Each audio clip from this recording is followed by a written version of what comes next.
Laugh Factory Network. Wait for it. Wait for it.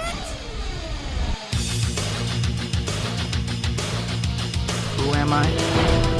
You sure you want to know? What does that make us? Sidekicks? It's the Trusty Sidekick podcast with your hosts, Jay Washington, Bobby Hill. What's happening, everybody? We are back. It is episode 83 of the Trusty Sidekick podcast here on the Laugh Factory Podcast Network with me, your resident supervillain, Mr. Jay Washington. And me, your resident superhero, Bobby Hill. Okay, all right. That was loud. That was hot. Did I come in? Yeah, you were too hot for that. You bring your voice back some. All right. For those who have been asking about where we were, especially let me find our one particular Twitter user who makes sure that first of all, ain't shit going on in the last week. It don't matter, but I love how we have certain Twitter users who are like people that are just waiting on that next one. I do appreciate y'all. I'll be like, yo, where the fuck are y'all at? And every time somebody does that, I know it's always Jay always responds to the same shit no matter what account it is. Hey, ask Bobby. Waiting on me. Shouts out to Kelsey Jackson on Twitter at Paisley_darts. They tweeted us yesterday. Sidekick Trusty, are y'all on hiatus? And so Sidekick Trusty tweeted about, nah, I had to wait on Mocha_Jesus. Hey, we had a week. We had a week that was going on. I let me just tell you about my week, and that'll make things the easiest. I'm trying to direct Bobby to get towards his mic. I think you might have turned it. You might have turned it. No, you turned it when I had you adjust. You turned it. See, that sounds better now. Okay, fine. See, again, Jay, as usual, as you've heard over 82 previous episodes. Nigga, actually more than 82. I know we've got some like 90 things 90 we got out something there. I saw on the list, but nonetheless. But Jay is filled with the controls on here for at least the first half an hour of all of them. So, and hey, you'll man, continue to fill. Hey man, you goddamn right. I want this shit as close to perfected. So if you're listening to this and you're like, why is the sound sounding so weird at the beginning? It's because Jay will not stop touching buttons. It sounded good when we started. Nigga, you can't hear this. I can. How was your week? It was good. My last 2 weeks have been pretty busy. I was in the San Diego Comedy Festival. I made it to the semifinals of the Comedy Festival. There's actually a contest that was going on. Made it to the semifinals. I lost out to Caitlin Palufo, who is an amazing comic who's originally from out here, living in New York now, and Curtis Cook, who is a big-time writer. Shouts out to the homie Curtis, man. Yeah, I've done he's a writer on the shows Jim Jeffries show. He's fucking amazing, and so is Caitlin Palufo. I mean, they blew the doors off the place. This was one of those things where I was like, well, they win this one. Nigga, you were so cool. You're like, you know what? I understand. I get that. I'm not going to be opposed to this verdict. I totally understand. I'm not going to do this. I stayed for the finals. It was really good, but that kept me in San Diego for a good portion of time over the last week or so, which is why I was gone. But it was a great experience. Here's the crazy part. Dan Bublitz and here's the crazy part about that, what you just said. It kept you in San Diego, so that's why we couldn't record. Nigga, you just stated how when we first started this, we were doing this for 2-7 locations. There's also no goddamn news really going on for a minute. We had to collect up a little news to talk to y'all about. There wasn't shit happening for a minute. This is kind of true. There is this thing that happens. All the upfronts are done. All the seasons are coming to a close, other than a couple things that we'll be talking about today. And so everybody's off on vacation. Nobody's making deals. This is where everybody goes to the Caymans or whatever the hell they go to let off steam. Katie Lotz is in Italy. Yo, man. What about you, man? What was she going be on living her best life. She's enjoying it, ain't she? I went through a mental breakdown 4 different times. I wouldn't realize I was at which club. Hey, no, I wasn't even on stage, man. I realized I was broke, and I'm like trying to hustle up some money to pay rent. So I like really had a breakdown on that. But other than that, I did a few shows. What show did I just did the cruelty-free comedy at a Cuban vegan restaurant out in Inglewood this past. Cuban vegan, dude. The food there was phenomenal. That's amazing. Shout out to Danielle RC for having me on that show, man. She had me close it out. It was amazing. I was honored for that. I was on the show with another writer for the Jim Jeffries show, a friend of mine, Matt Kirshen. Okay. Matt and I have done several shows together out here. Nice. I've done different shows, different places, and just been bouncing around doing stuff. But this was very fun doing that. Shout out to Patrick Campbell and yeah. Before I was gonna go there. Before I go any further, man, I want to give a shout out to somebody who's like a little brother to me, Patrick PJ Campbell and his wife Sarah Campbell. Yeah, Patrick. Their dog, their corgi, who was an emotional support dog, Kurt, passed away a couple days ago, and it has been very hard for them.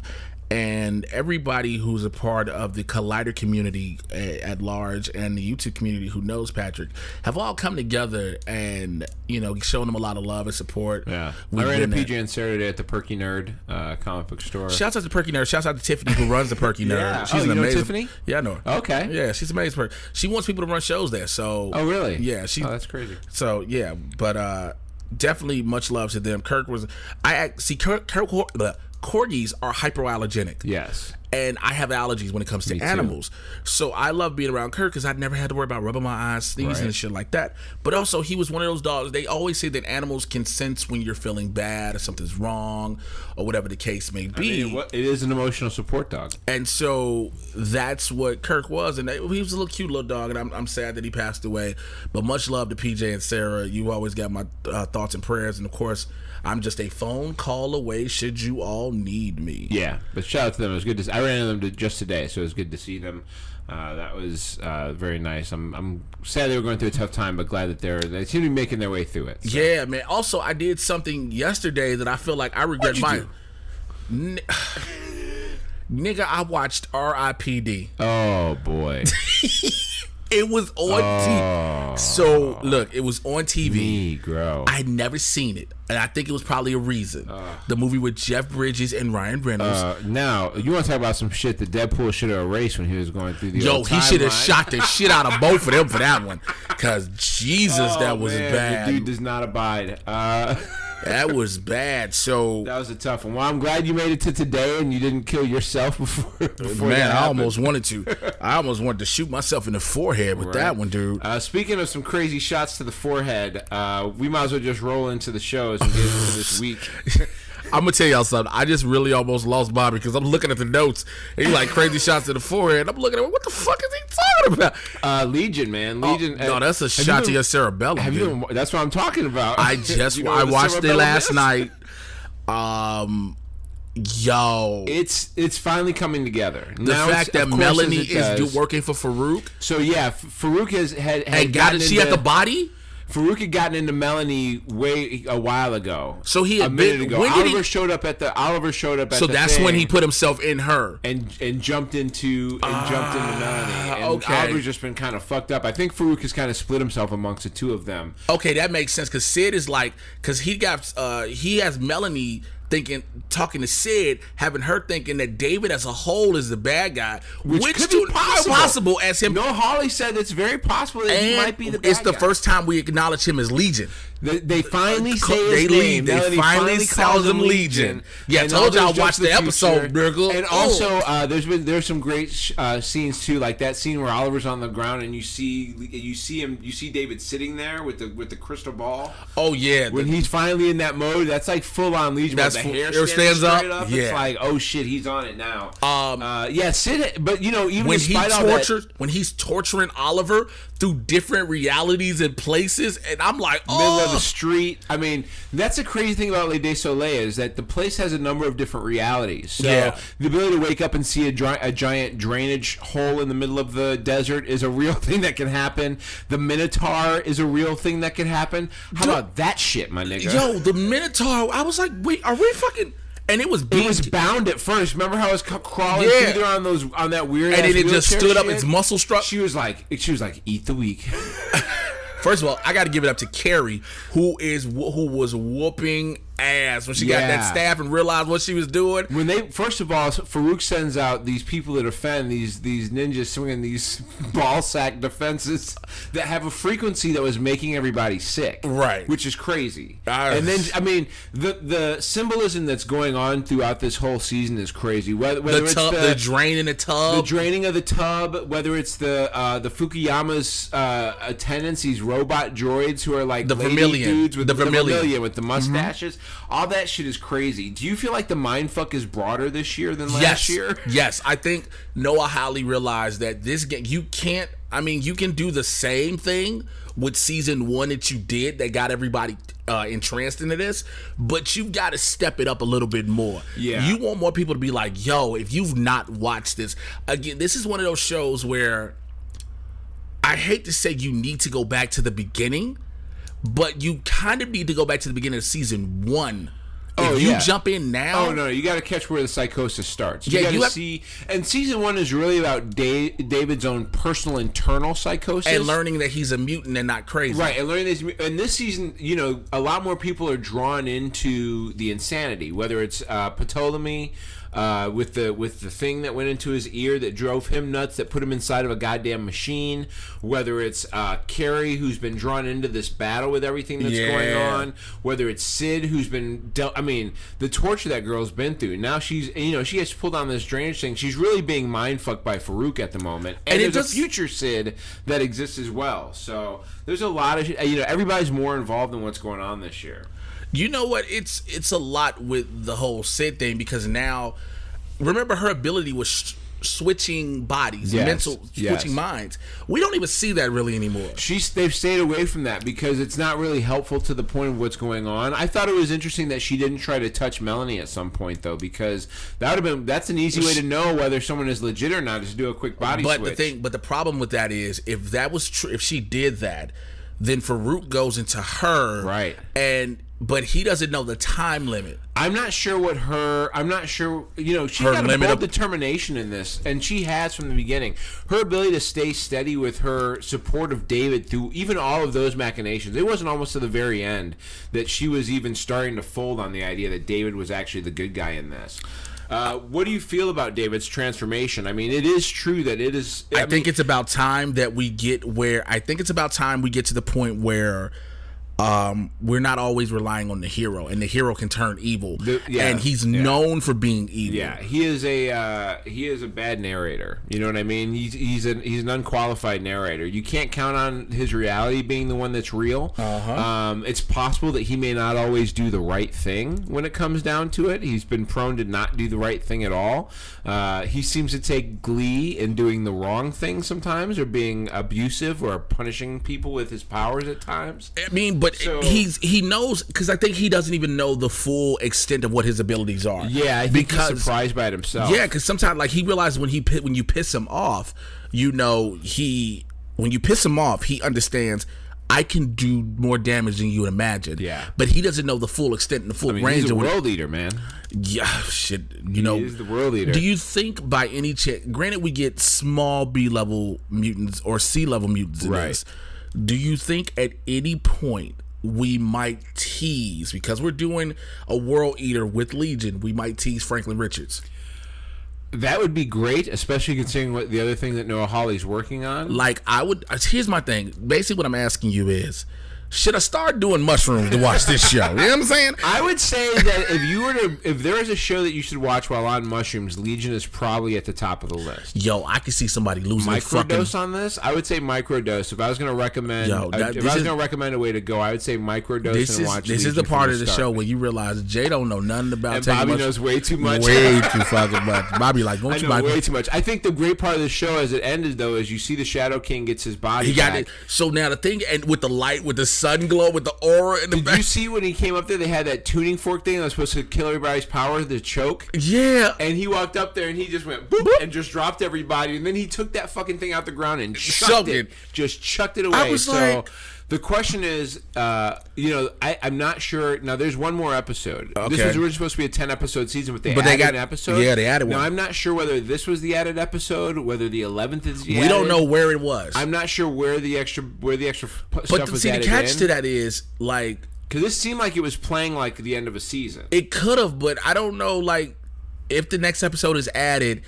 will it seem out of place? I'm not sure. So I'm interested to see what happens now. Because remember, this was added on mid-season. Correct. So unlike the other episodes where they had a nice off-season to construct episodes and make sure everything visually goes and everything, the mindfuck that they want to keep doing, you're going to hear the words mindfuck a lot when we talk about Legion. I think they set this up. I think they had the money to film 10 episodes, and they went back and said...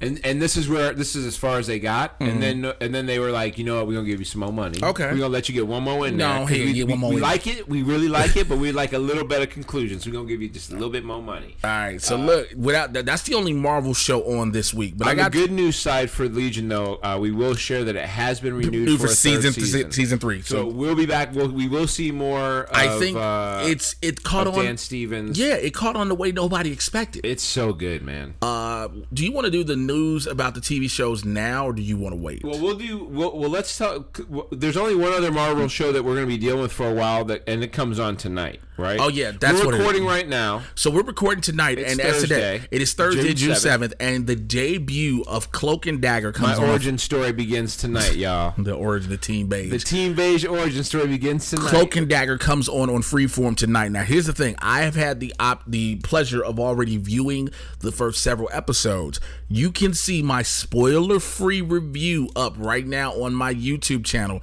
youtube.com/jwashington80. Now, if you're watching this after you watched it, after you watched the show, of course, you'll see that it matches up with what I'm saying. I'll just say what I said. I'll give you a brief synopsis of what I said in the review.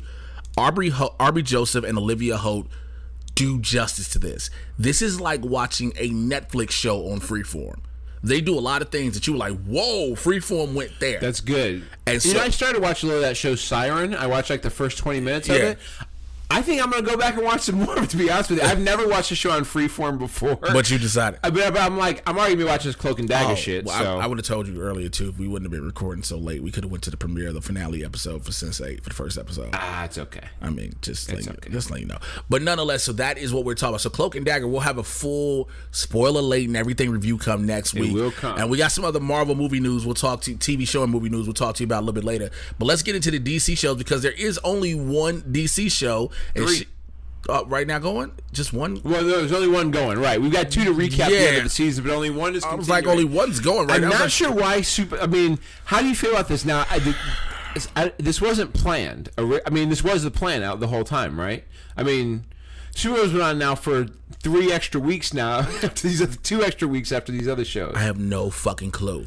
Did they know ahead of time? First of all, they just literally they got rid of Rain. Like, they didn't kill her. They just got rid of Rain, sent her back to being Sam, made her with a kid. That shit happened quick, right? They just you got John dealing. You got John Rain. dealing with Marin. Which, first of all, I wish y'all stopped calling them Jean and Marin. It's John and Myron. Let's just call it what it is. Right. There was 2 niggas. Let's get back to these 2 nigga names. John and Myron. How your name so English sounding off the tongue? Marin. Jean. Your apostrophe, you French apostrophe Martian ass niggas. Niggas is John and Myron, okay? How about the idea that 20 episodes in, we're now getting Argo? Because they had nothing to do the other. I mean, so it seems like it makes sense, because this season has been very much about Krypton origin shit and this world killer coming and old rowish religion ideas, and so the idea of throwing an Argo doesn't seem crazy, because you need a platform for the actual bad guy to spark from. I think it is interesting that your bad guy is this person who's been kind of lingering around this whole time on Argo. I think that's a winner. That's just like, I guess I don't fully understand what the purpose was with that. Like, y'all just decide you want to do that. You just decide that, hey, we're gonna go and do the Argo City episode after we do this whole Rain thing, this world killer thing. We do the whole Legionnaire thing. We do everything of the sorts. So now you want to do that. It makes zero sense to me. Yeah, I think it's a weird thing to add in there. It's made the show. I mean, I feel like I don't hate what's going on. It's called they stretching the show for they are stretching for it. the sake of making longer episodes. They are stretching it. This could have been an 18 shit could have been episode. done. This shit should have been done. It should have been done, because it's not the best of. It's what, the 4th best of, or the 5th best of the 5 shows they've got going. It's the last one out of all the Arrow and it's shows. the only one still playing. And it's the only one still playing. And this is your one that's supposed to hold over the Arrowverse. Look, Yeah. I told you, I've been an advocate for Supergirl. I've stayed, well, not an advocate, I've been a watcher.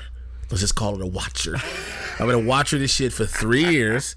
I stayed through CBS when that was the roughest time. That was a tough one. I went over to the CW. We'll defeat it with hope. Nigga, that was season 4 of Arrow. Never forget. Every one of these shows has one season where Hope has to win the day. I'm telling you now, if Black Lightning do a Hope episode, if they do a Hope season, I'm throwing some shit through a CW window. I don't want to see no more Hope. No more Hopes. No more so Hope you seasons. had that. Then you had you had all this, then you had the first season of CW. It was like, okay, I get where you're going. Then they were like, we're going to introduce the world killers, and you hear who the world killers are. You're like, well, Doomsday is a world killer. They're going to do Rain. You're like, all right, I know what Rain looks like in the comic books. Then you see the concept art, and you see Odette, Annette, whatever her name is, I can't think of her name. You see her as Rain, and you're like, why the fuck she look like a dominatrix? Yes. And yes, you're like, the costuming I think has been obviously poor, as it has been throughout. Aside from Mon-El's costume, which I think is pretty fucking badass. That was the closest comic book accurate. That's pretty bad. Because when they gave him the first one, everybody was like, "What is this? What is this?" And then it was like, "Hold on." The brainy shit was weird. I don't even want to act like that happened. And the Guardian had the most obvious thing happen, which is he got his helmet shot off. And he got shot. So Guardian had the most. I will say this episode, the stuff going on with James and Jean. You learning you two niggas on Earth, so shit is real for y'all. That is all. That is all this was. Y'all two black men on Earth. See, I get. John was like, but I'm actually a Martian. I don't care about no gun shit. And then he was like, okay, maybe hey, bro, gun shit let me tell you something. You might want to look in the mirror real quick. And he was like, okay, maybe this gun shit's a problem. We're going to use non-lethal weapons. So, and then he walks up to a white dude with an automatic weapon. He was like, listen, just put the gun down. First of all, he just grabs the barrel. First of all, that would never happen. Let me just be realistic with everybody for a second. If this shit was a real writers in the show, don't try to sell me this fantasy that it took a black dude to walk into what he should have did was turned into that big ass green Martian. If it was any time you was gonna use that Martian Manhunter budget, use that shit right then and right, because he ain't listening to no brother trying to tell him. He'd have been like, what? I'm shooting you, nigga. That's he just shot him. So look, let's just, I mean, and people are like, oh, that's bogus to say, but it's just the truth. They're trying to, I get with CW, they've done this since the beginning, since Arrow. They've tried to keep realistic things that are happening grounded within the shows.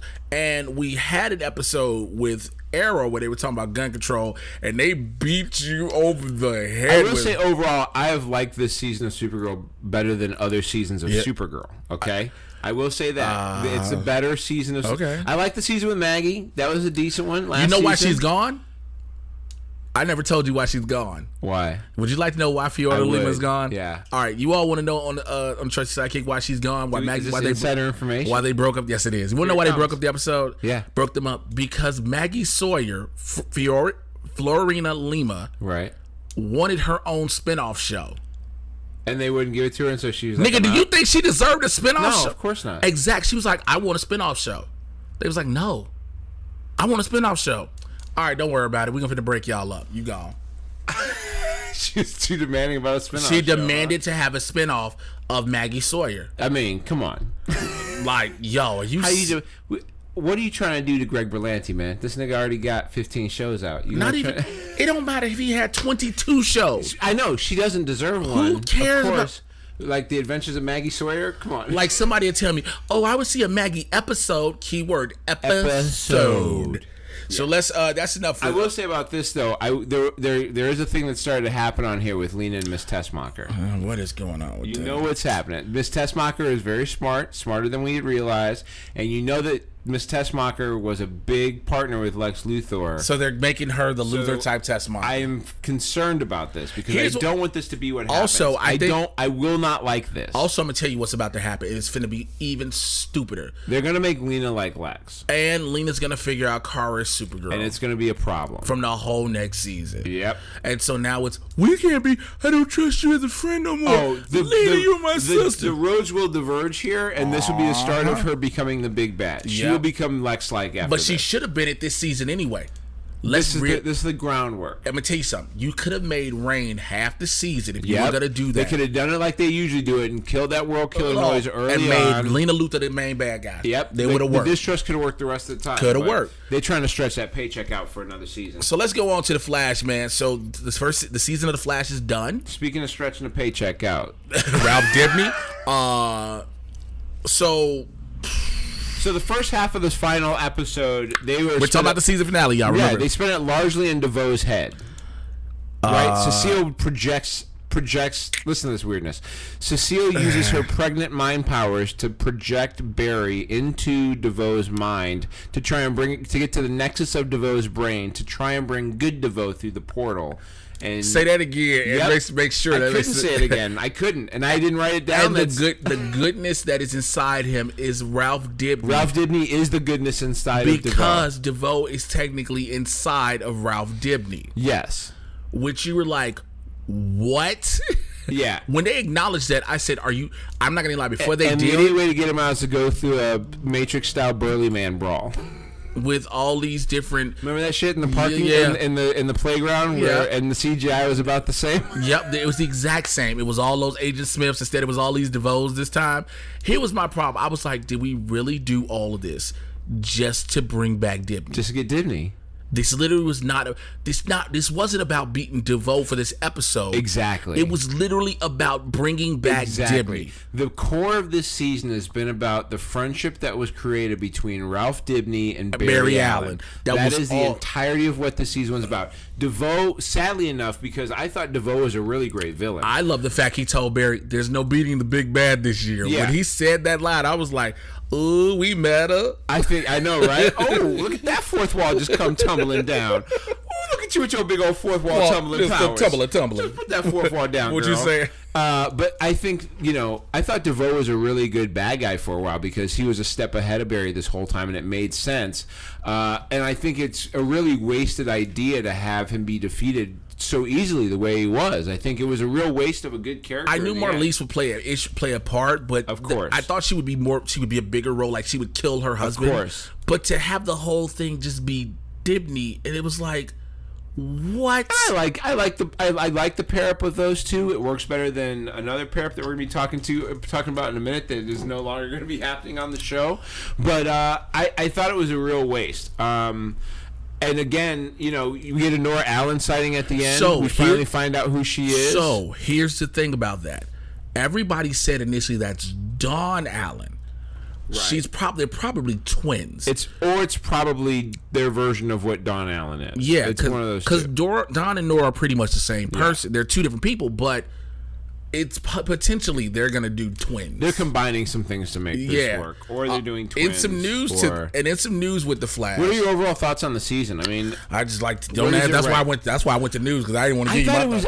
I honestly was okay with the season for a large. Like the beginning made me angry, and then I got better in the middle with the DeVoe stuff as it built up, and then it started to fall apart at the end again. The Flash time stuff was cool. That was pretty much the best thing. A lot of the DeVoe stuff was really great. When you saw DeVoe, was bad, and I thought the Dibny arc was pretty decent. When you saw the DeVoe thing, the DeVoe stuff, that was better. Yeah. I didn't like how this whole season shortchanged both Caitlin and Cisco. Yep. I mean, completely. Yeah. I mean, they were very. I thought the Killer Frost side story was garbage. Which also, let me say something about that. That's another thing that pissed me off in this. That's another thing that pissed me off in this season finale. You did this whole thing where she has to find Killer Frost, okay? She realizes Killer Frost is in her DNA.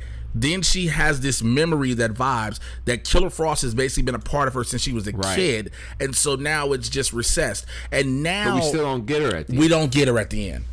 Why did you do all that? What was all that for? Stop giving me that whole... They ran out of budget money somewhere. Not even that. Or don't give me that whole, we were saving that to go further into that next season. That makes no sense. Because if you were going to go into the next season, if you were going to do that, you would introduce her losing her powers on the season finale. Right, yeah. Then you go to that. Yeah. That shit didn't make any sense at all. Some of the side... I thought a lot of the side stories were not great. I thought the Harrison Wells with the Council of Harrisons was a little one note in the characters they brought on. I thought that whole thing with him losing his brain was just a way to make it harder for them to figure out how to stop DeVoe. It was also to further the DeVoe plot. Yeah, plot. Excuse me, because you used that he knew what was going to happen, so he got it. It was like, come on. Yeah. There is some news for the following season coming up. Showrunner Todd Helbing confirms that season 5 will introduce another new incarnation of Harrison Wells. So we'll get a different Harrison. I don't know what Earth he'll be from, but we'll get a new one. Yeah, I don't think Tom Cavanaugh's too happy. But that's another story I'll have to tell you later. Oh, Tom Cavanaugh may not love the idea of having to be another new guy. What Hellbring did say is that he thinks he landed on one that's pretty funny and unique. I think will give Tom a lot of meat to chew on. I don't know if Tom feels the same way about all that. Yeah. Anyway, we're potentially getting Cicada for your next season's villain. The fuck? Do you know who Cicada is? Are you very familiar So with Cicada is he's not directly a metahuman. He was struck by lightning and got his abilities somewhat the same way the Flash had. And he is obsessed with the Flash. He's so obsessed he has a cult of followers who stab people with lightning bolts. And his thing is probably going to be this next season to kill all the metahumans. Correct. So the character that they're casting for right now is someone named Desmond Paul, which is probably a code name. They're looking for somebody open ethnicity, which means probably not white. Just so y'all know, and just so you know, be very clear. Every time could be a white guy, but probably not. Anytime you see the words open ethnicity, it's like we really in their 40s. Yeah, so it's cool. His infatuation with Barry is the fact that they were both struck by lightning in some way. That's their big deal when it comes to that. I like the idea. I'm ready to roll for it. That sounds like a good idea to me. I will live with that. Yeah, that's the Flash news. Krypton finished its season. Oh yeah, finished the season. I did watch the season. I was like, did I miss another episode? First of all, the rich people are making clones. Let's just get that out in the open. I mean, not only are they like setting up spawn babies and that's how they're having kids, but they don't already been cloning people. Did you see when they opened up everything and she was like, "You can't take my son," and it showed that whole big ass like Matrix type thing. We got farm, gajillions of sons, like bitch. farms of babies. Brainiac in his full power and glory, even though he's short as shit. Now that Brainiac is a Brainiac. Fuck that brainy shit. Yo, he was just looking at Mox and making them evaporate. Yeah. I mean, they had the plugs in his head and everything to connect to the ship. They did all that. They represented Brainiac very well. Oh, yeah. This season was a great representation of Brainiac. I brought love back the drama that he brought with the idea of shrinking the city down. And there's a collection of cities. That's a very Brainiac. He was thing. like, I'm gonna hold on to him in my hand. They did it well. Yeah. They brought back Seg's grandfather, Val-El. Val-El lives. I mean, and he's in the Phantom Zone the whole time. But shouts out to Zod being like, "Hey man, listen. The only reason, I could have let him. I got out here first because that nigga's still there. He's still in the Phantom Zone. You know what I'm saying? It was either him or me. So I felt like I was going. They're like, how come you didn't get Val-El? He's like, look, nigga, the Phantom Zone bigger than you think. Okay, it's a big ass. It's like I don't wanna. Right, I had to get out quick. I had a hot day. He ain't getting none. So they bring Val-El back, and their plan is to get Brainiac and trick him in, which he almost is in there, and then he sucks Seg in there also. Yo, they had it perfectly set up because he thought, because Seg set up, I will shoot my grandfather. Right. Because basically Zod told Brainiac, you need to capture Val-El. Right. Blah, blah, blah, blah, for the Phantom Zone. So he gets into the fortress, and then Seg is looking like he's threatening his grandfather. Brainiac like, hey man, it's a hologram, fam. What you think I am? Yeah, I'm fucking Brainiac. What you think? I ain't fucking sorted out. Of course I know. And then he's getting sucked up into the Phantom Zone, and he was like, "Oh, you bitches thought this was easy. I'm not done." Snatches Seg with him. So I'm like, I think that was cool. And then as he goes in, here was the dope thing about it. Yeah. As he was going in, the cape was rethreading. Yes, it was coming back. It was working. Everything was going great. And when Brainiac was going, it was rethreading. The cape was almost full, and it was almost luxurious at the bottom. Then all of a sudden, them tentacles grabbed Seg, luxury, and that insignia changed. Yeah, and it did change because what happens is Zod takes over Krypton 200 years before the events of Superman coming to life even happen. And we finally hear the first time we hear the phrase, they will kneel before Zod. And you find out that the whole place has changed now. And everything. And Superman is now a Zod. I mean, yeah, that's and the Earth, and back on Earth, everybody, because there's a statue, which used to be Superman, it's a statue of Zod. And Adam Strange is like, what the fuck? Some crazy shit is happening. There is a mention of the word of Cygus 4019. It's also known as the planet Salvation. It's a training ground for the new gods. It was also once used as a metahuman prison. That may be some things that will come up in the future of this show. What do you think about this first season, man? The fact that Doomsday broke free at the end and is about to wreck Oh yeah. Shocked. Also, Doomsday is free. By the way, also way better Doomsday than Batman v Superman. Well, also way better Doomsday than fucking the version of Rain that we got as a World Killer. Like in versions of World Killers that we got, Doomsday way better than a version of Rain. I can live with it completely. What do you feel about this season though? Because we've now seen a full season. Now this was a show that before it started, you were like, "Why do we need this? This is the thing that should be happening." I think I've said that completely. And I said that how completely. do you feel now after Matter watching of fact, the first again, season? if you check out my review on my YouTube channel, youtube.com/jwatches80, I've said that I was anti the show from the beginning. Right. And I was upset that we had to wait for the build. We had to wait for the big thing to happen to set everything in motion. That we had to go through these little steps of introduction. And I'm like, yo, this is Superman. And granted, this is his granddaddy, so why do we do this?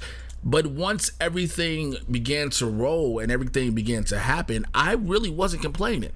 I was good with it. So it turned out better than what you expected. It turned out better. I mean, it turned out better than what I expected. I'm just now with the whole Doomsday being free, with Seg being in the Phantom Zone. Like the only problem I have with the prequel is, as I've said before, you've said this a lot of times when it comes to certain things. Yeah. There are no real stakes. Well, all you got to do is at some point is by the time this series is over, we got to get back to the part where Krypton is exploding and Kal-El is leaving, and that's it. But I'm willing to see how some things can change in the meantime. Though I'm in it to watch the characters that show up at this point. Okay. Right? You're in it to see who shows up and how this process goes, and it is in a way it becomes part of the Superman lore. Like sure, he could exist in 200 years, but look at this process of how he even got there. Well, right? I get that, but I want those little things like they did do in this season, little tidbits that will play later when Superman is in existence. I think that's a good thing. The Zeta beams, boom tubes, things like that play later. Yeah, so, I like their use of those too. They didn't really overdo any of those things. I'm so glad they did. They didn't make anything too heavy. You got little touches of things, but nothing so grand that you're like, oh, I guess they're in charge of how that works from now on. Yeah. They've overstepped their bounds. Like I said, I didn't have too much of a problem with it, so I guess I was cool. It was with a pretty well done. It was not like Gotham for you. Which we're gonna talk about later, by the way. Yeah, let's get into some DC news now. So it's some DC movie news. So Wonder Woman. Now it is Gal Gadot has officially reported to DC to begin filming on Wonder Woman 2, as we're gonna call it. The work is getting done. We don't know what it is now. Jeff Johns has released the first teaser logo, which is WW84. It's very boring looking. Very boring. You can go looking for it, but it's very boring. And Wonder Woman takes place in 1984. Now here's the thing: DC has bought the domains for about 369, 12, 15, 18 different websites. So they bought anything Wonder Woman 1980. So that whole decade they've got Wonder Woman 1980 through 1989. They have. Yeah. They've also got Wonder Woman Arrives, Wonder Woman Cheetah, Wonder Woman Lives, Wonder Woman Minerva, Wonder Woman Part 2, Wonder Woman II, Part II. Oh, I'm sorry. That's part. You have to say the part in there. Part with the Roman numbers. Yeah. Right. Wonder Woman Returns and Wonder Woman Rises. That is just a play off Batman Which Returns. Is they're just trying to make sure that nobody else buys up all these domains. Which is smart. The movie will take place in 1984, which is good. Which is smart. Yeah. The other bit of news that came out of Wonder Woman, Pedro Pascal is signed on to the movie. There is a big time rumor that he is going to be playing Dr. Fate. This is work. Now this works because the only way I like Pedro Pascal. By the way, I like Dr. Fate. I like Dr. Fate too. I like Dr. Fate because again, I know it's a long shot for them to do it, but if you by any chance go into a Justice League 2, he's a great character to add to He is a great character to add. If you're not going to give us a Green Lantern officially, because I don't know. No, there's been a few different guys who've been Dr. Fate. He's had a few different alter egos over his time. He is a master of magic, so he's a Doctor Strange-ish kind of character. He is a level above Zatanna and her dad. I can't remember who her father is. But he's a level of magic above them. So that will be an interesting play if that ends up being the case that happens. Speaking of movies in the DCEU that we need to deal with. First of all, let me say something. We're talking about the Flash movie. I didn't know until a couple of days ago that they officially had their directors. Yeah, John Francis Daly and Jonathan Goldstein are the official directors. So I was under the impression they were only tapped. Those are the screenwriters from Horrible Bosses. I was and Game Night or something like that, or one of those movies. Have you seen Game Night? I have not seen it, and I heard it's amazing. It is pretty fucking good. I've heard. Now I'm not taking away from Just that. trust me on that. I trust you. I've heard you and many other people. But my thing was, I heard they were tapped. I didn't hear they were official, because a lot of people say, "Oh, well, tap means they're gonna do it." Yeah, a lot of times they're closed in. You hear people that are tapped, and so They usually what happens is someone gets in the front running of negotiations, and once that word is out and they're only negotiating with one person, that's when you start getting those rumors of someone's been tapped, and then it's that matter of like, can they get the deal done? And then that's why sometimes names resurface because they can't get it done. So that's why some of those deals aren't closed, but they are closed to do the deal on that. And also they've got now their production designer, who is Mark Digby, who you may know from Slumdog Millionaire, Rush, Fahrenheit 451, Dredd, Ex Machina, and Annihilation. Production design is a big deal. If you remember Dredd or Annihilation or any of those movies, the visuals there are amazing. Well, you're talking about a dude who can move faster than the speed of light. So correct. So you want someone who's very good at that. Ex Machina, I think, won an Oscar for some of its production design. Yes, it did. So I think that's a pretty good deal. I think it's a pretty solid setup for the Flash movie. So now that they have it working, it's working the right direction. Is it savable? I mean, once you get through over all these humps, is it possible to save this movie? Like, behind the scenes, we know there's problems, but at the end, if you line up the right people for this... It depends on what you're doing. I mean, I don't know if saving it is the full thing. Right. Because if this stands alone, this is cool. But it's not, because we're talking DCEU no matter what. So you still have Shazam that you've got to fit into this universe at some point. You still got the Batman. Aquaman's coming up. So the next few movies on the slate are Aquaman, Wonder Woman, Shazam. No. That's not it. Make sure you say all. Those are the next couple that are coming. Those are the next ones that we know of. That have dates. 2018, 2019. Those are ones that have dates. Just say have dates. That's what I'm saying. Because then you got this Joker shit we'll talk about and all that. But I'm just saying, because I won't believe anything with the Flash until I hear production has started. Because we were that close before. We're very close. This is the closest we've been. You know, it's closer, but it's like, you tell me Kersey Clemens is officially on set. Right. That's what Let me know somebody's arrived. Let me know Billy Crudup's in jail. Right. Tell me those things. You know what I'm saying? Tell me those little things, then I'll know this shit roll. Yeah. Other than that, I'm like, man, fuck out of here. Oh man! Speaking of some movies that we may or may not see, so this is official. This is gonna happen. They are making the Birds of Prey movie, and the Batman. They are making the Batman. But movie. Here's the reason we bring them up at the exact same fucking now, will time. Ben Affleck be Batman? Who the fuck knows? Oh well, now it's rumored. Now he's down to do it again. Now he's down to do this shit again. He's gonna need some money. He saw that trailer for that Jennifer Garner movie and was like, "Oh shit." Well, I'll tell you about that Jennifer Garner movie when we stop recording. But embargo. Like a motherfucker. I have seen the trailer. The trailer? It looks like she's just hunting down Ben Affleck. You fucked with my heart. You fucked with my heart. You fucked the maid. Like that's the whole movie. You fucked the maid. She disappeared for 5 years from the Hollywood scene so she could train to be a killer assassin. And now she's back. I'm looking for Ben, motherfuckers. Boom! And Jennifer Garner is eat this stick, peppermint. How are you even getting all night? I can smell the peppermint on your breath. And that becomes her name. That's Jen, what are you talking about? I was doing Jay and Silent Bob Strike Back 2. What are you talking about?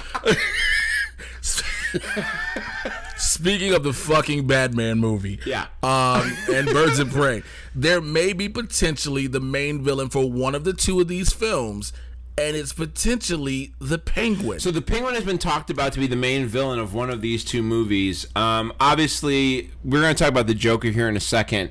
There's a lot of Joker to talk about. Obviously, the rest of Warner Brothers is like, well, who the fuck else could we use as a bad guy? They were like, for some reason, the Riddler don't work. Riddler just doesn't work on. I guess because they were like, after Jim Carrey's Riddler, which sounded great.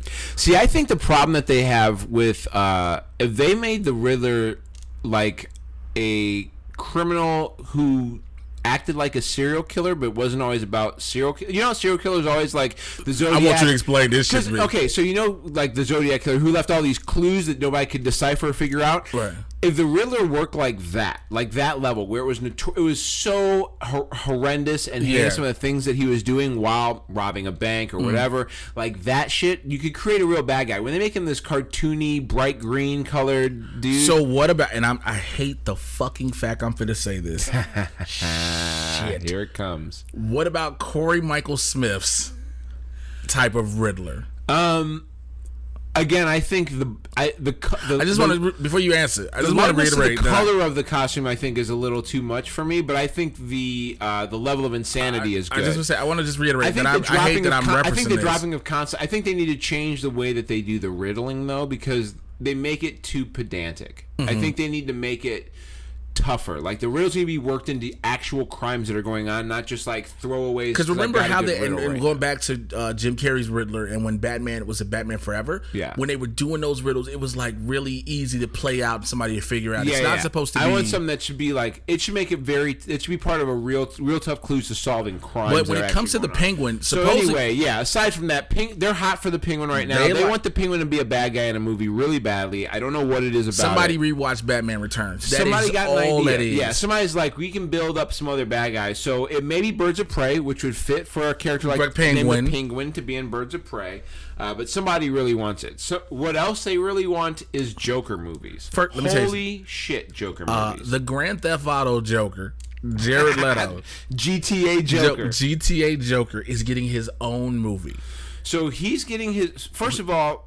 He is going to star and executive produce, not just produce, executive produce this film. Right. It's a standalone. There's nothing that we know at all. There's no screenwriter listed yet. There's no director yet. We just know that he's going to star in it, and it's designed to be a platform to launch more Suicide Squad themed So spin-offs. that was the reason when they did Suicide Squad, they liked the concept of the villains to the point where they could launch... Now, this is a dude who sends rats and shit to motherfuckers that he's working with. Who in the fuck wants to work with that again? Now, he's not only doing that movie, he's going to be in Suicide Squad 2. He's also going to be a part of the Harley versus Joker movie. So there's also a movie called Harley Quinn versus the Joker. It's not... And again, it's not Harley and the Joker. Right. It wasn't Harley. It's not... Literally the day after the Joker origin movie was announced, which is not one that Jared Leto is going to be in, by the way. That's not the Jared Leto movie. Yeah, by the way, that's the movie that's supposedly going to star Joaquin Phoenix and is written and directed by Todd Phillips. That he's going to be in, but Todd Phillips is in it. But here's the thing. With Joaquin Phoenix, that's why I bring up what we were talking about earlier. Joaquin Phoenix is tapped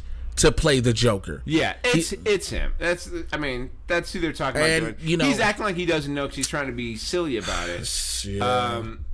He's just being weird about it. So, all in all, there's 4 Joker movies potentially that are on the table. 3 of them starring Jared Leto, who sends rats to people and shit. I don't know. And I don't. One is with Harley Quinn. One is Suicide Squad 2, which will also include Harley Quinn. Somebody asked this question. I want the listeners to answer this question for me, please, or you, Bobby, because you're sitting right across from me. Why in the fuck? For lack of better words, why in the fuck do we need all these Joker movies? At what point is the character not overexposed? At what point is there's too much of this one character? You and I have talked about this before, and I feel one of the great things about the Joker is that you don't know. I like some characters where you don't get to see all of their motivations. I think that's great. I thought that in the Nolan movie, that version of Joker where people are asking about his scars, and each time that he tells them it's different and it's related to their vulnerabilities, that part is what makes Joker a terrifying character. If you see how he gets there, he's not really terrifying anymore. In fact, you end up feeling for him because trauma has to befall somebody who becomes that way. That's not something you arrive at just from normal human growing up behavior. So now you want me to feel sympathy for this character that is really just supposed to be this chaotic thing that's rolling through Gotham. And I'm not a huge fan of that idea. I also think that Batman has plenty of solid villains they could be working with. There's a shit ton of good bad guys you can use. There's a shit ton. So, like, why you're not going to be using those makes no sense to me. Why you're so focused on trying to figure out who you can drive mad next seems silly to me. I think it's a waste. It's a very much a waste. It is. If you are a fan of the idea of there being multiple Joker movies and multiple versions of him out there, let us know. I'd like to hear your argument. I want to hear your reasoning behind it. Like, I want to hear why you think that's a good idea, because I don't. Because that's like saying you want multiple versions of a Thanos or multiple versions of a Loki, because I'm gonna go or multiple versions you want of to a Riddler. see Tobey Maguire, Andrew Garfield, and Tom Holland playing Spider-Man at the same time? No, that is the best example. It's we're already getting the Spider-Man Into the Spider-Verse thing, but that is set in a different universe where there are multiple Spider people. It's not 3 Peter Parkers. It's this is very fucking true, right? It's Peter Parker, Miles Morales, and Gwen Stacy, right? At the minimum, right? Because we might get you might get Ben Riley, you might get a couple of those other guys in there. Yeah, so we might get a bunch of those. But that's fine. They're all different characters, though. Yeah, but we're not getting. You know what's gonna fuck me up the most about this is we're gonna get a name for him. Like an actual name. I don't want it. And I don't want that. I don't want it. That's the great thing about it. I think that's what's going to mess up. And people are like, well, what about the Killing Joke? Did they? I don't want his name. No.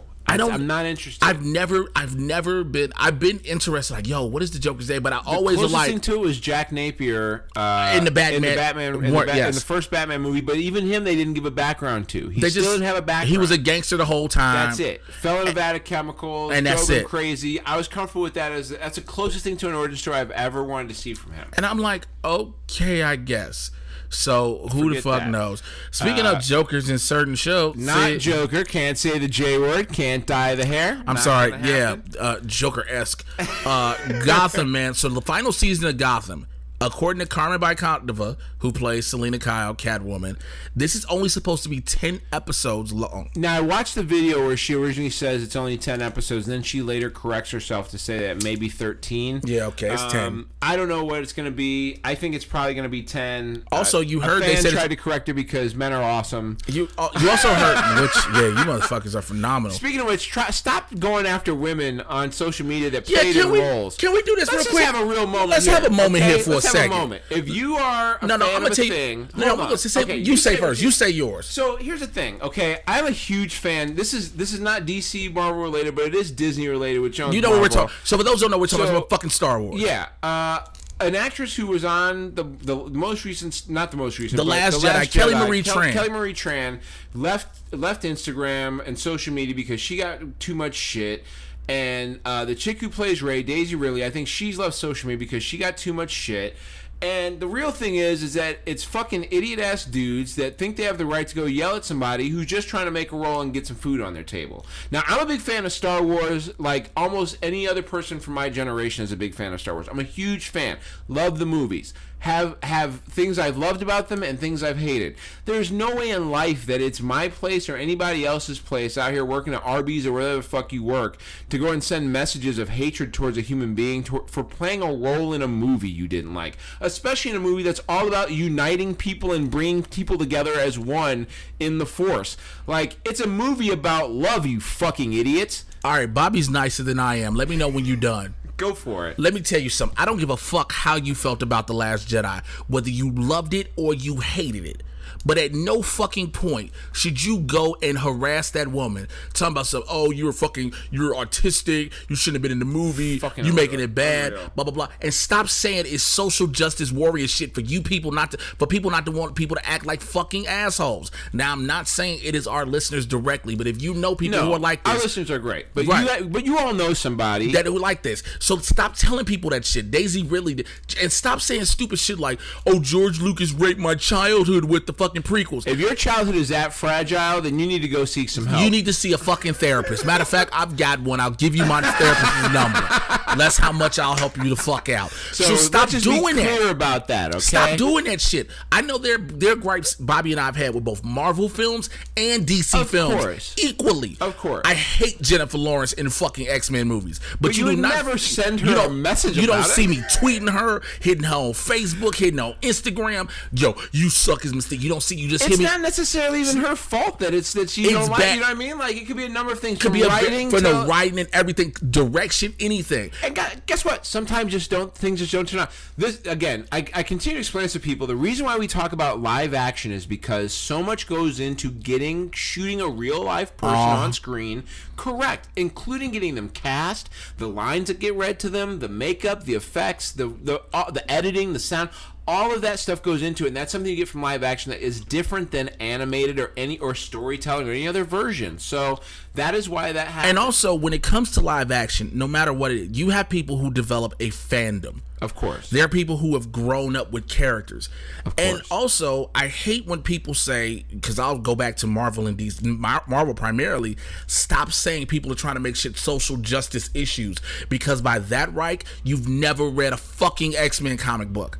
All X-Men is a social justice issue. Do you want to know? Do you know who Professor Xavier and Magneto are based upon? What do you think the idea of these Jews coming up with superheroes is about in the first place? I mean, what do you think? This came from? Their whole thing is about creating people who are stronger than them to fight the battles they couldn't fight. That's the whole point of these comics in the first place. So when it comes to Star Wars, this is you're mad because you say Rey does not look like a hero because it's not a white guy. You're so mad ridiculous. Because Rose is not a hero because it's not a white guy. It's like, what are you losing? You're not losing. You were anything. mad at John Boyega so much. You're mad at John Boyega. Stop that shit. It's weird. Be mad at Paul Bettany for once. Jesus. Be mad at Dryden. Be mad at fucking Dryden, okay? Ain't nobody ever mad at Paul Bettany for nothing. Can't Paul Bettany fuck up? Yo, I want a t-shirt to say, can't Paul Bettany fuck up? just want Holy shit. But that's the truth, though, man. Like, for real, it's just a movie. You know what I mean? Like, yeah, it's shit you love. It's stuff we love. Obviously, we love it so much we talk about it every week. But, man, at the end of the day, it's just a movie. Sometimes it goes well. Sometimes they fucking fail. Like real human beings do. Yeah, and the thing is, things do fail. But at the same token, you will not blame the failure or your dislike on an individual actor who was not even that much part of the overall plot.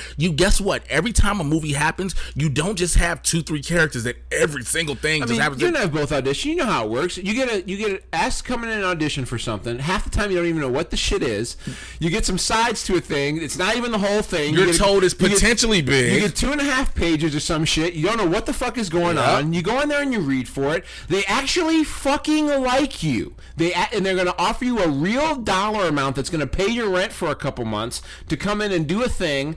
And then you find out that it's fucking Star Wars. You go do all that shit, you get all this love, you get all these scenes, you're in the fucking movie, you have a real fucking role, you get to work with John fucking Boyega. You get to these idiot. You also get to work with real jobs. You also get to work with Carrie. Have real jobs. I don't want to try and say that everybody who talks shit is somebody in a basement. I don't think that's fair. But that's what's even more shitty about it, is that you got real people that you're sitting next to in a goddamn cubicle who you see out at night every night who are also writing this. Because what's going to happen is there are going to be some people who may have been referred to this segment by other people, right? And are going to say, you you said it first, so I can fucking say it. Because you're not gonna whoop my ass. Know where I'm at. Because you ain't gonna whoop my ass.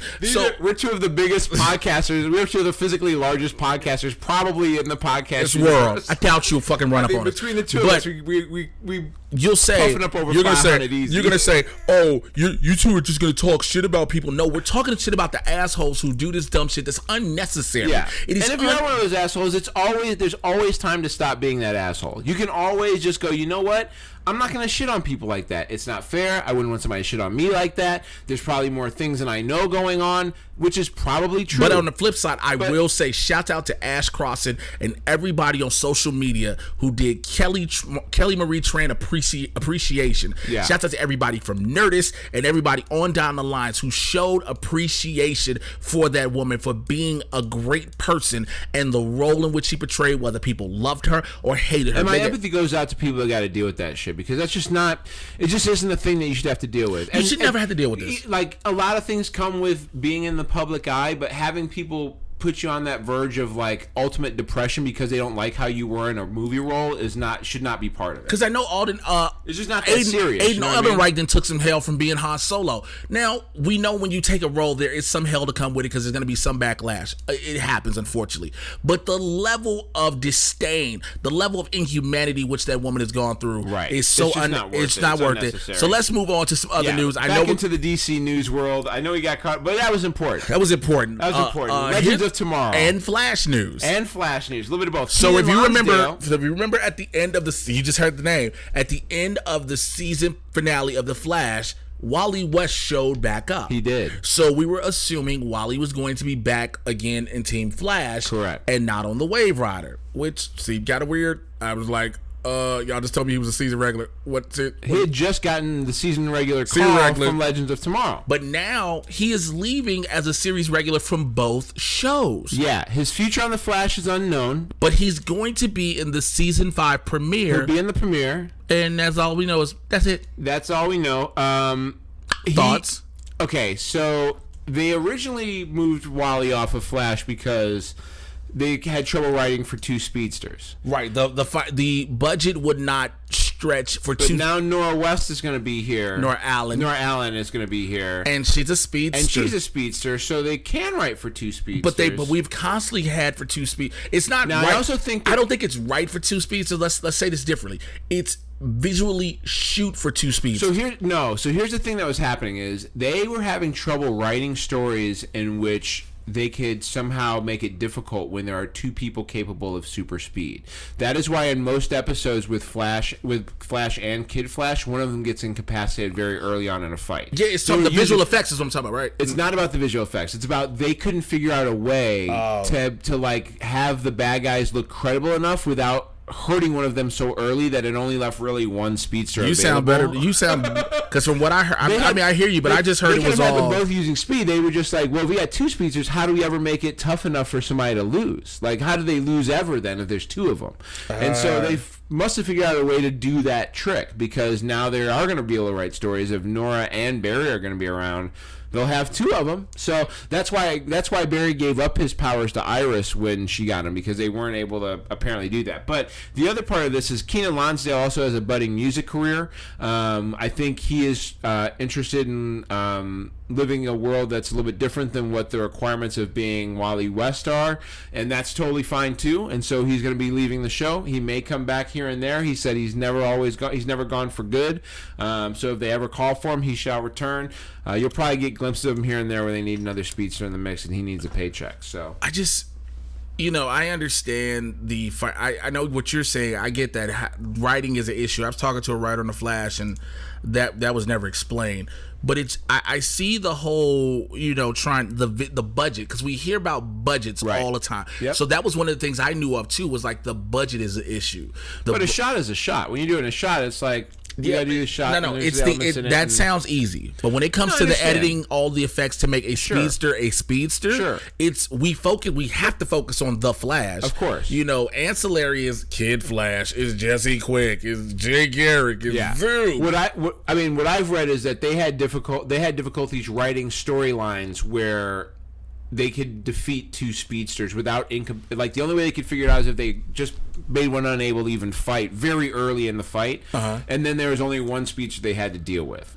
All right, so let's move on so to it's probably a bit of both. I mean, probably some of both. I would assume that it also helped to be able to do that with less budget, right? They didn't have to spend as much money. This is very true. Now, Bobby, you got some news about Doom Patrol that's coming to the DC universe, which is the DC streaming platform. That's Berlanti's show. It's going to be a spinoff from the Titans show. They're gonna appear during the Titans. They're going to be introduced in episode 5. Correct, and then they will spin off from there. Omega Underground came across some audition tapes, which are now missing. You cannot find them. They're already been scrubbed, of course.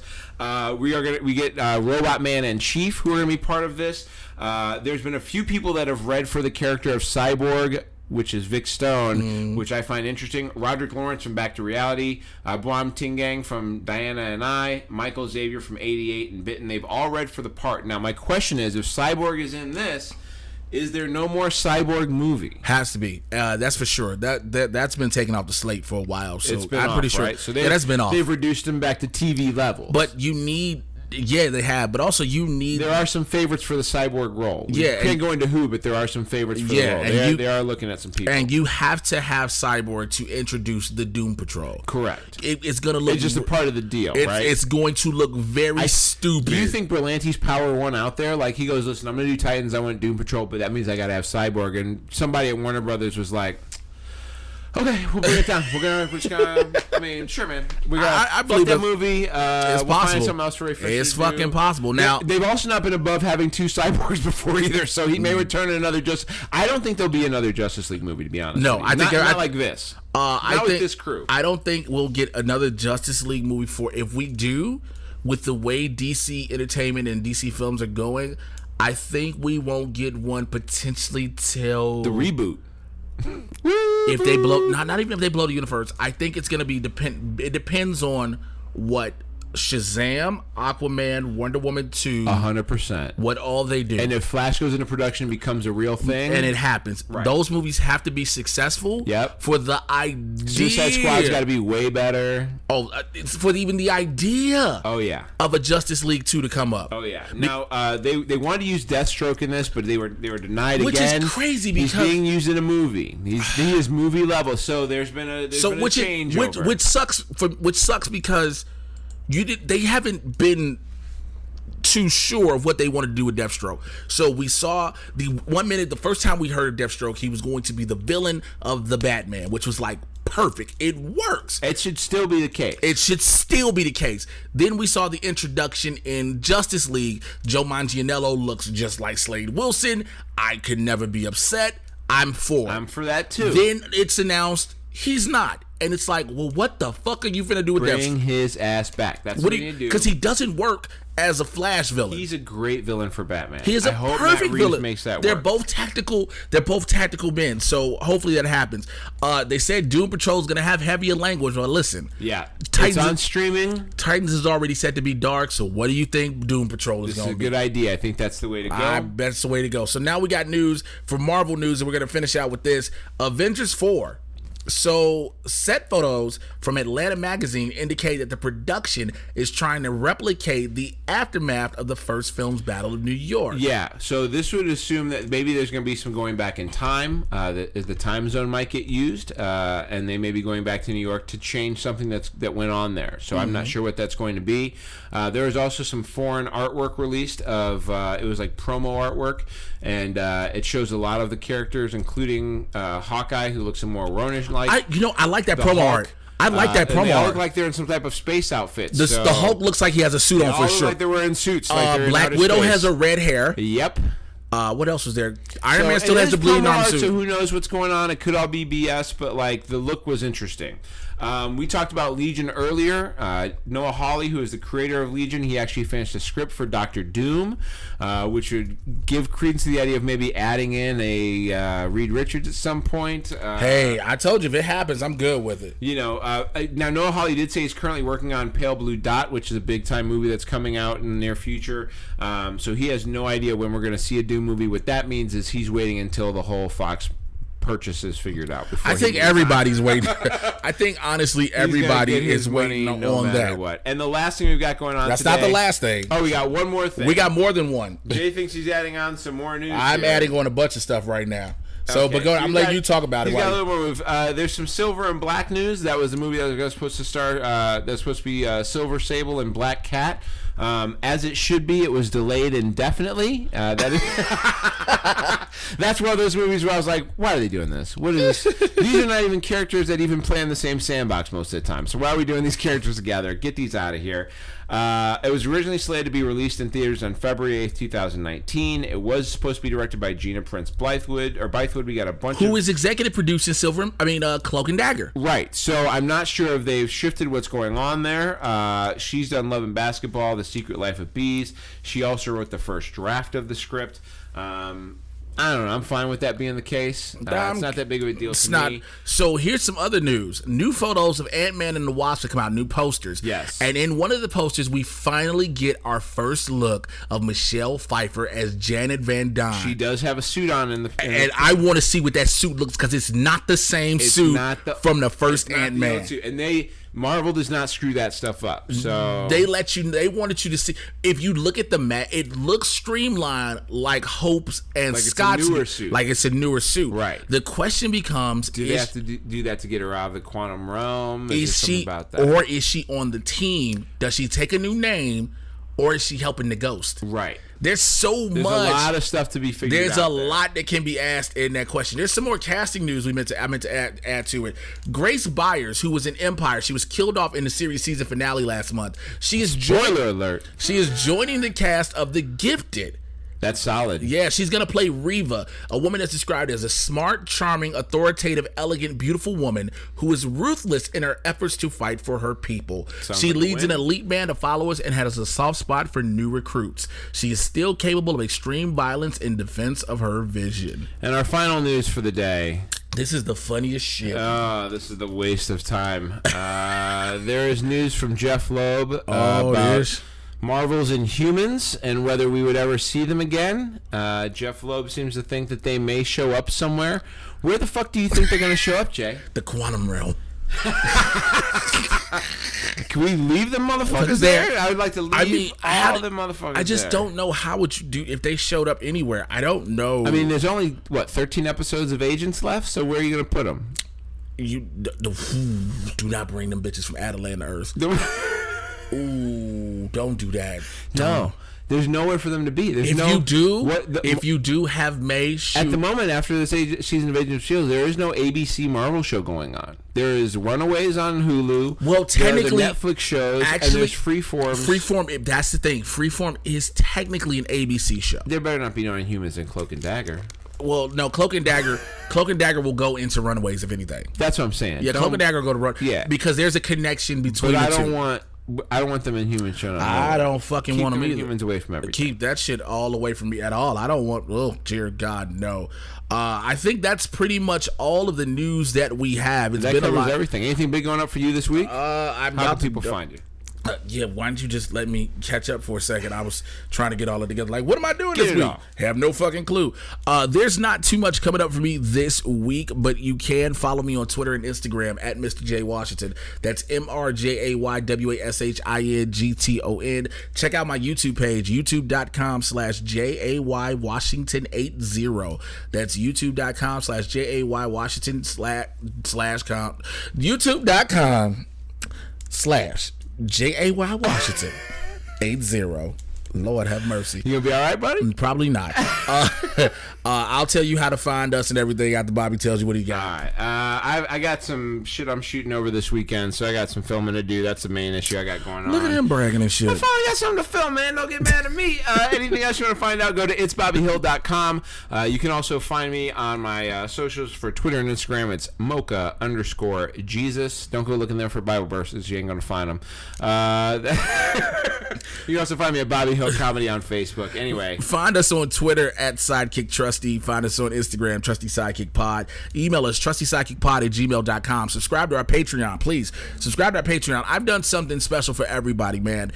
To subscribe to us is only $5, period. $5. We got some reviews coming up, some exclusive shit. That's it, $5. Our first review will be coming this weekend. We should be giving you a review of a upcoming Disney Pixar film. Won't tell you what it's about, but I want you guys to subscribe to our Patreon and you'll find out. You'll hear that. I got some amazing interviews coming soon for you guys that are going to be Patreon only.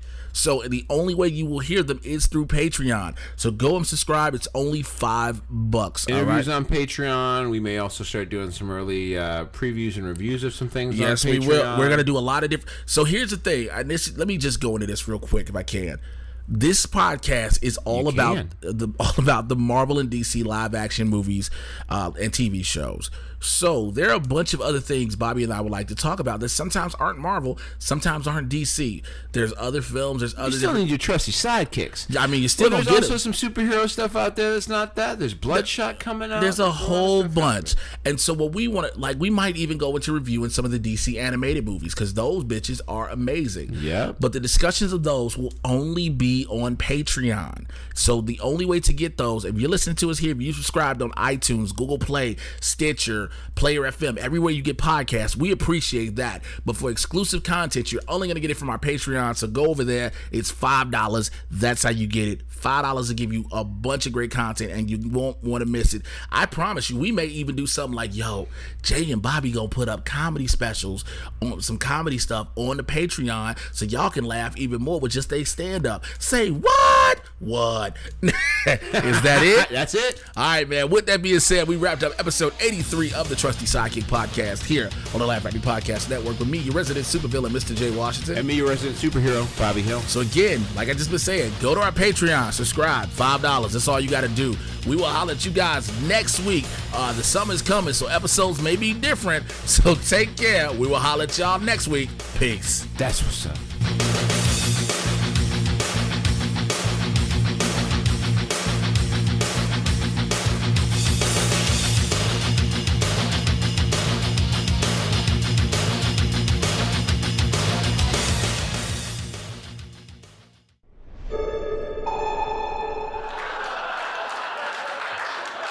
Laugh Factory Network.